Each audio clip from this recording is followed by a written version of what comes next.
Bore da iawn i chi gyd, a chroeso cynnes i'r gwasanaeth. Diolch yn fawr iawn i chi am ymuno ni eto a syl hwn. Mae'n hyfryd i gael eich cwmni chi unwaith eto.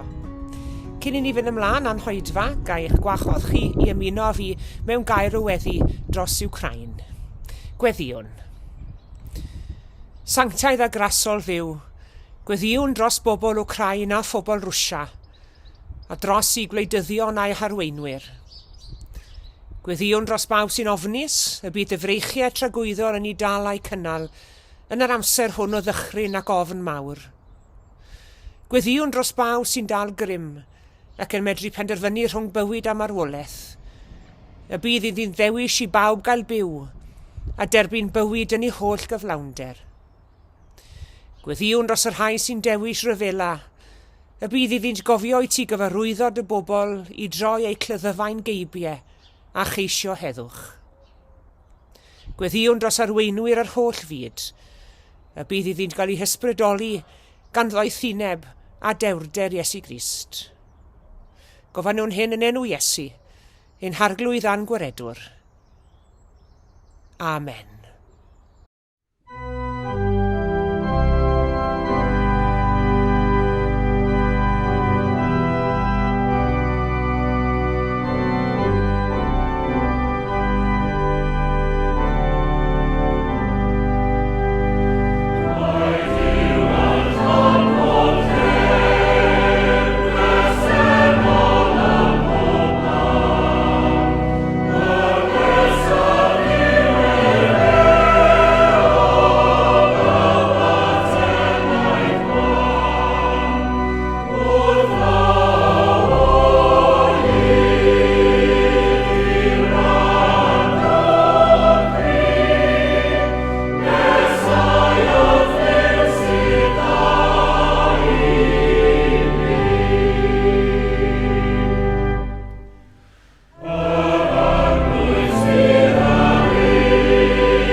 Mathew penod 4, Temptiad Iesu. Yna arweiniwyd Iesu'r anialwch gan yr ysbryd i gael ei demtio gan y diafol. Wedi ddo'n prydio am 20 dydd a 20 nos, daeth arno eisiau bwyd. A daeth y temptiwr a dweud wrtho, os mab Duw wyt ti, dywed wrth y cerrig hyn am droi'n fara. Ond atebodd Iesu ef, y mae'n ysgrifenedig, nid ar fara'n unig y bydd dyn fyw, ond ar bob gair sy'n dod allan o enau Duw. Yna cymrodd y diafol efo'r ddinas sanctaidd, a'i osod ar dŵr uchaf y deml, a dweud wrtho, os mab Duw wyt ti, bwrw dy hun i lawr, oherwydd y mae'n ysgrifenedig, rhydd o'r chymun i'w angylion amdanat, byddant yn dy godi ar ei dwylo, rhag i ti darod y droed yn erbyn carreg. Dwedodd Iesu wrtho, y mae'n ysgrifenedig drachefn, paid a gosod yr arglwydd y ddiw ar ei brawf. Unwaith eto cymrodd y diafol ef i fyny ddichel iawn a dangos iddo holl deyrnasoedd y byd a'i gogoniant, a dwedodd wrtho, yr haen i gyd a roddaf i ti, o'r sythu lawr am haddoli i. Yna dywedodd Iesu wrtho, dos ymaith Satan, oherwydd y mae'n ysgrifenedig, yr arglwydd y Dduw a ddoli, ac ef yn unig a wasanaethu. Yna, gydawodd y diafol ef, a daeth yngylion a gweini arno.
Hen arfer bellach yw cadw'r grawys, ond sgwni os ni'n deall yn iawn beth yw ystyr y grawys. Fel y glywson ni'n y darlleniad ynghynt, fe ath Iesu Grist i'r anialwch ar ôl I fedydd, a chyn iddo gychwyn ar ei weinidogaeth gyhoeddus. Fuodd yn yr anialwch am 20 diwrnod a 20 nos, yn ympridio ac yn cael ei demtio gan y diafol. Mae yna hanes yn yr Hen Testament sydd yn cyfateb i'r hanes hwn, sef yr hanes am y prawf a fu ar genedl Israel yn yr anialwch ar ei ffordd o Aifft I Ganan. Yn llyfr Deuteronomion mae'r hanes hwnnw wedi cael ei gofnodi, a dyma I chi adnod o'r hanes hwnnw. Cofiwch yr holl ffordd ar arweiniodd yr arglwydd Dduw eich Duw chi yn ystod y 20 mlynedd hyn yn yr anialwch. Y genedl yn yr anialwch am 20 mlynedd, a Iesu yr anialwch am 20 diwrnod. Nawr, dim ond rhywun sydd wedi bod trwy'r profiad a ddweud yn iawn beth yw ystyr mynd trwy'r anialwch. Mae'r anialwch yn le tywyll iawn. Gall yr anialwch ein dinistrio ni, a'n sarnu ni, neu fe all yr anialwch hefyd wneud person cyflawn allan ohono ni, a magu asgwrn cefen arno ni. Sy'n ni'n tybio taw dyna beth ddigwyddodd I Israel. Fe ath Israel i'r anialwch yn griw digon gwan o lwythau, ond fe ddaethon nhw mas o'r anialwch yn genedl. Ac wy'n siŵr bod Iesu wedi cryfhau wrth iddo yntau hefyd ddychwelyd o'r anialwch. Ym mhrofiad Israel a Iesu, bu'r frwydr yn yr anialwch yn un galed iawn. Yn frwydr rhwng cnawd ac ysbryd, rhwng corff ac enaid, rhwng diafol a Duw. Ac ar hyd y canrifoedd, mae Eglwys Iesu Grist wedi cadw'r frwydr honno rhwng Crist a'r diafol, a gwneud hynny drwy neilltuo cyfnod o 20 diwrnod cyn y Pasg, yn gyfnod o weddio, amyfyrio ac ymprydio. A felly dyna di'r grawys, cyfnod i gofio am Iesu mewn brwydyr ungol a Satan neu'r diafol. Gobeithio byddwch chi annibynwyr yn y weld yn un Caerfyrddin nawr yr haf yma, Gorffennaf 7, 8 a 9, ar gyfer cyfarfodydd blynyddol Undeb yr Annibynwyr Cymraeg. A mae yna ganrif a hanner wedi mynd heibio, ers i'r cyfarfodydd cyntaf gael ei cynnal yng Nghapel Heol Awst yma yng Nghyfyrddin yn y flwyddyn 1872. Ac fe fyddwn ni'n sicr yn ystod y cyfarfodydd blynyddol eleni yn nodi y garreg filltir bwysig hon.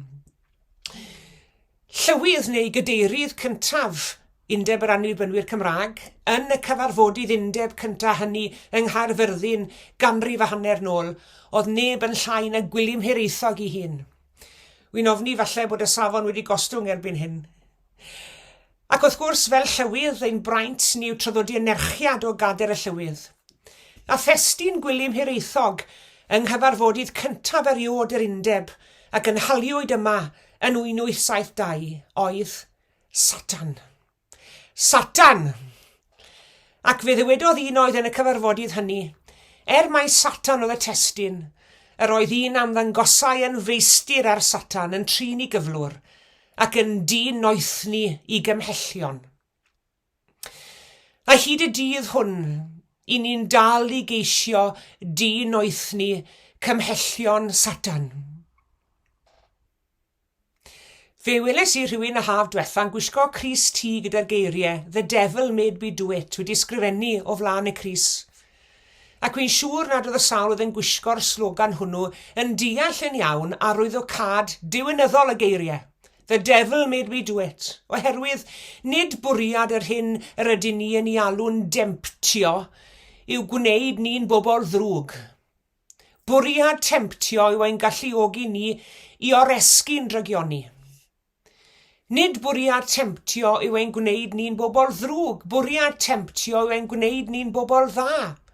Nid i fwriad yw ein gwenhau ni, ond i fwriad yw ein cryfhau ni. A dyna'r union beth a ddigwyddodd Iesu Grist yn yr anialwch.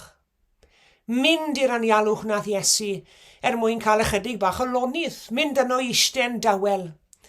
Ac mae yna adegau mywyd bob yr un ohono ni, pan mae yna alw arno ni stopo gweithredu. A hynny mwyn oedi a meddwl ac ystyried a myfyrio. Yn lle bod ni'n gweithredu'n ddifeddwl. Ac yna'n flin ein bod ni wedi dweud neu gwneud yr hyn ni wedi dweud neu gwneud. Oedi ac ystyried. A thrafodd Iesu yn yr anialwch wrth gwrs fe ddechreuodd Satan demptio Iesu. Fe ddechreuodd y diafol pa beth bynnag chi eisiau alw fe i demptio fe. Ac fe driodd ei demptio fe mewn tair ffordd yn do. Gynta i gyd, fe geisiodd ei demptio fe i fod yn hunanol. Cisio cael Iesu ddefnyddio ei awdurdod mewn modd hunanol iawn. Os mab Duw wyt ti, dywed wrth y cerrig cyn am droi'n fara, medde fe. Nawr oedd Iesu wedi bod yn yr anialwch am 20 dydd, oedd ei stwmog yn dechrau mynnu hawliau siŵr o fod, oedd hwan bwyd arno fe. A dyma'r diafol yn dod ato fe ac yn dweutho fe, wel, pam na ddefnyddu dydd y ddaw nawr ten i droi'r cerrig hyn yn fara os eisiau bwyd arno ti. Mae'r ddawn honno fe'n dallu di, fe allu di fwydo dy hun. Ceisio temptio Iesu i feddwl am ei hun yn unig. Yr union beth oedd yn gwbl groes i ddysgeidiaeth Iesu Grist. Ac i ni'n cael ein temptio bryd i'w gilydd yn dyn ni ddefnyddio'r doniau mae Duw wedi'i rhoi i ni lles ein hunain yn unig. Mae gyda ni gyd doniau, ond nid ein doniau ni yn nhw, ond doniau Duw yn nhw. A mae Duw wedi ymddiried y doniau hynny yn gofal ni fel y byddwn ni yn defnyddio'r doniau hynny lles ein gilydd ac lles ein cydddyn ac lles ein cymdeithas ac lles ein byd. Os proffwydoliaeth yw dy ddawn, meddai Paul, arfer hi yn gymesur ath ffydd.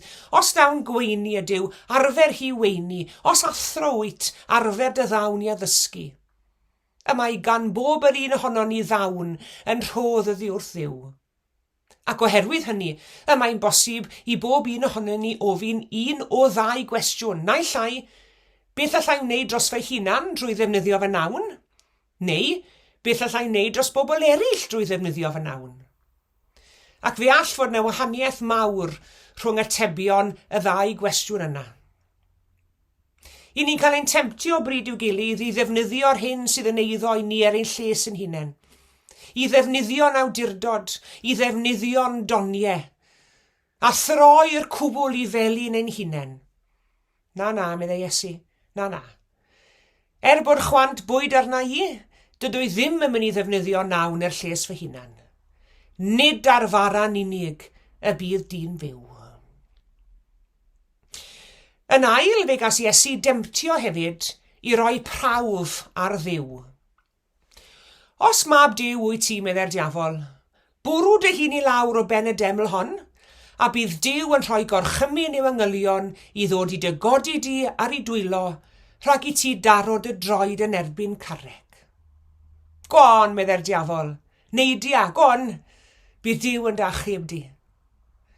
Trio temtio Iesu i brofi gwaith achubol Duw. Creu ryw sîn mowr yn dyfe, ond na, meddai Iesu, paid a gosod yr arglwydd y Dduw ar ei brawf, ac oedd e'n meddwl hynny hefyd. Sdim pwynt trio i weld pa mor bell allwn ni fynd gyda Duw. Paid a gosod yr arglwydd y Dduw ar ei brawf. Nid ein cyfrifoldeb ni yw dod i'n hunain yn fwriadol mewn sefyllfa fygythiol, jyst mwyn gweld a ddaw Dduw i'n hachub ni. Mae Duw yn disgwyl i ni gymryd risgs mwyn bod yn ffyddlon iddo fe o di. Ond dyw e ddim yn dymuno i ni rhoi'n hunain o dan unrhyw risg, jyst mwyn hyrwyddo i ddylanwad ef a'i fri ef. Fe ddylse'n ffydd ni ddim bod yn ddibynnol ar ryw brawf neu arwyddion drwy'r amser o allu Duw. I ni'n gwybod bod Duw yno'n yn gwylio droson ni. I ni'n gwybod i fod yn arglwydd ieithu ar ein bywyd. I ni'n gwybod i fod yn gwrando drwy'r amser yn ein gweddiau ni. Ac fe ddylse hynny fod yn ddigon i ni. Ddylse ni ddim fod mewn angen i brofi bresenoldeb drwy'r amser. Wy'n cyfaddau, cofiwch, i fod i'n neis ambell waith, i gael ymell i arwydd sydd yn cadarnhau bresenoldeb.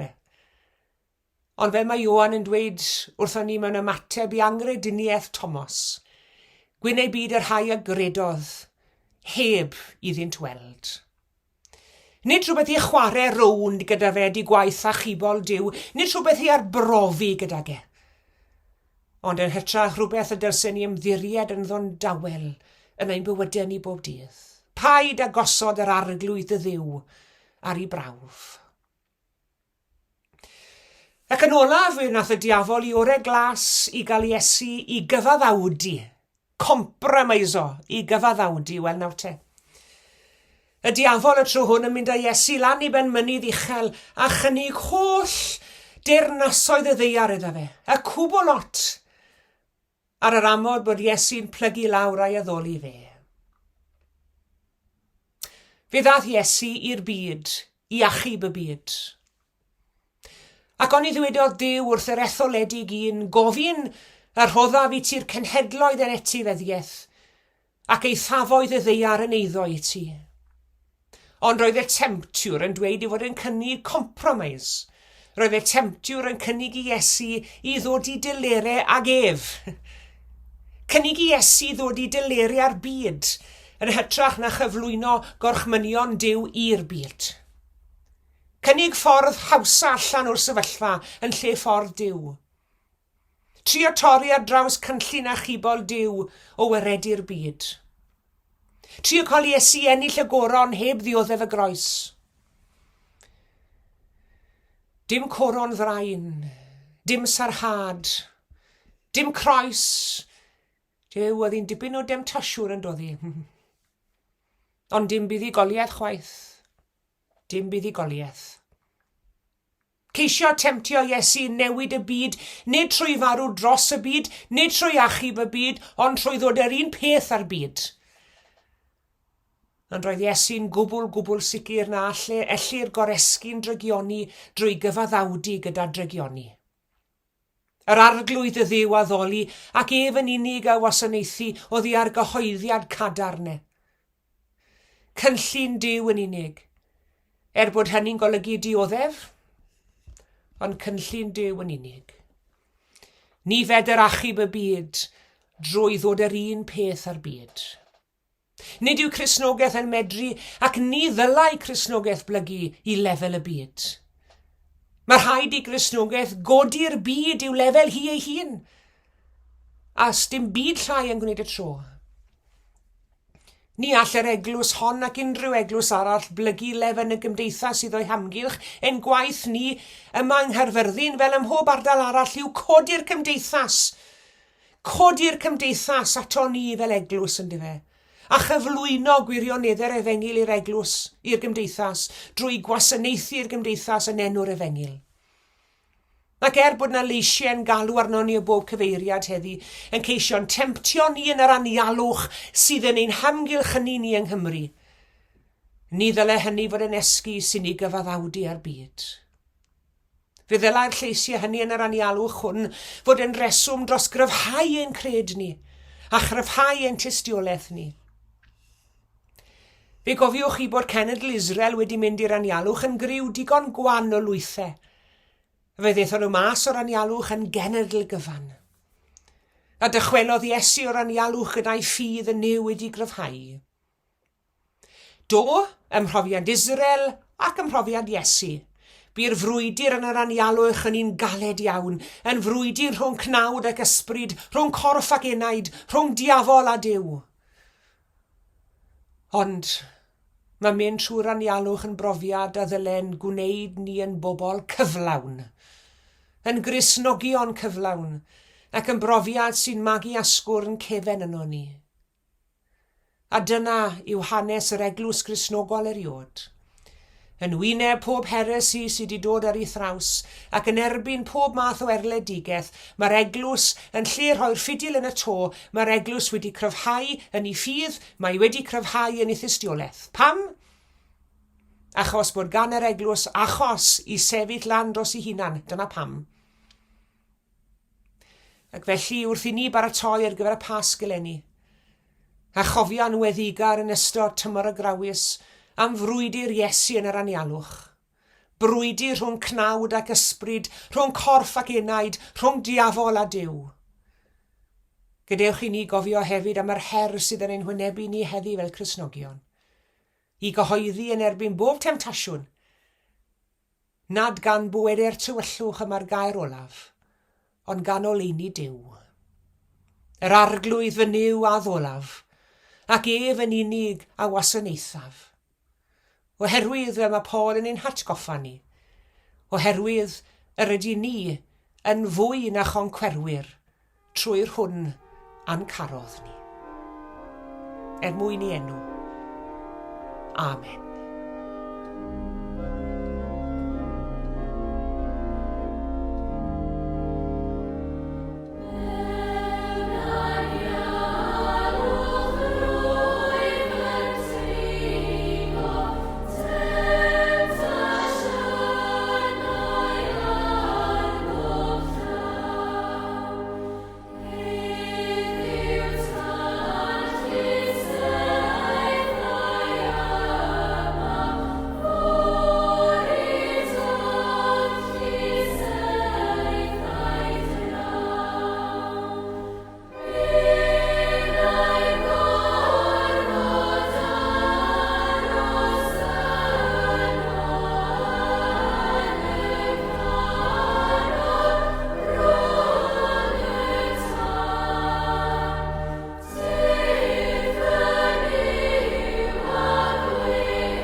Gweddïwn.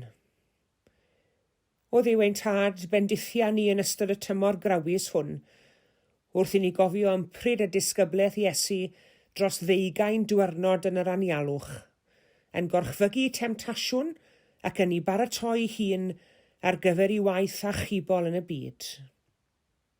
Ac wrth i ni ddilyn ôl i droed o Galilea i Galfaria, rhoi ni yn ein pererindod ymroddiad a disgyblaeth i fod yn ddilynwyr teilwng iddo. Rhoi ni ddisgyblaeth ar ein meddyliau, fel y gwrthodwn ystyried yr aflan a'r llygredig, a meddwl yn unig am yr hyn sydd wir, sy'n hawddgar a sanctaidd. Rhoi ni ddisgyblaeth ar ein siarad, fel na lefarwn y gair creulon, na'r un celwydd na chabledd, ond y ceisiwn bob amser wefus bir. Rhoi ni ddisgyblaeth yn ein gwaith, fel y gochelwn rhag pob diofalwch a diogi, a cheisio cyflawni dywyllus di yn ein gorchwilion fel gweithwyr diwyd a chydweithwyr a thi. A rhoi ni ddisgyblaeth yn ein bywyd ysbrydol, fel y byddwn yn ffyddlon ein defosiwn yn ymroddgar mewn gweddi, gan neilltuo amser yn gyson i fod gyda thi. O ddilyn Iesu yn ei hunan aberth, a rhannu yng nghymdeithas ei ddioddefiadau, gad i ni hefyd gyfranogi o'r foledd i fuddugoliaeth. Arglwydd Iesu Grist, fe brofais ti galedu'r diffeithwch ac im temtasiwn. Estyn dy gymorth i'r rhai sydd mewn argyfwng heddi. Yr rhai sy'n dwy'n beichiau a chyfrifoldebau trymion ac ademptir i'r rhoi'r gorau i'r ymdrech. Yr rhai sy'n ymdrechu o dan amgylchiadau anodd i warchod teulu ac ademptir gan fethiant a digalondid. Yr rhai sy'n dioddef gwawd a gwrthwynebiad am eu tystiolaeth i ti ac ademptir i golli ffydd. Yr rhai sy'n mewn afiechyd llesgedd a phoen ac ademptir i anobeithio am wellad. Rhoedd i'n twy ac i'n unau o dad, ras sydd barhau, a'r rhan yn llawenydd dorri chafiaeth di. Clyw ein gweddi arglwydd, a madda i ni bobai a phechod yn derbyn, yn enw Iesu Grist, a'n dysgodd wrth weddio i ddweud gyda'n gilydd, ein tad, yr hwn wyt yn y nefoedd, sancteiddiau'r denw, diled y deyrnas, gwnelau'r dewellus, megis yn y nef, felly ar y ddeiar hefyd. Dyro i ni heddiw ein bara beunyddiol, a madda i ni ein dyledion, fel y myddeiwn unna i'n dyledwyr, ac nac arwain ni brofedigaeth, eithir gwared ni rhag drwg. Can i seiddo ti o deyrnas, a'r nerth, a'r gogoniant, yn oes oesoedd. Amen.